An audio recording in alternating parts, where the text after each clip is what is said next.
In the learning phase, students practice planning and staffing meetings and banquets for a full-service hotel. Students learn the many aspects of planning and managing successful banquets, including ensuring adequate staffing to cook meals and serve guests.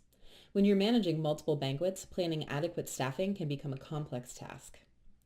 In the challenge phase, the Phoenicia is a group hotel dependent on banquets and meetings for much of their profit. Students are in charge of scheduling and planning all the staff for upcoming banquets and meetings for 1 week. The student goal is to achieve a specific customer satisfaction score while also keeping staffing expenses within a target budget. For professors using the full curriculum with written content chapters, the optional concept overview and quiz covers group hotel F&B, meeting planners demand an experience, banquet versus restaurant profitability, balancing cost controls and guest satisfaction.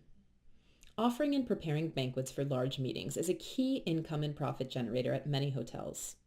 This sim offers hospitality students a valuable lesson in how to plan and staff successful banquets.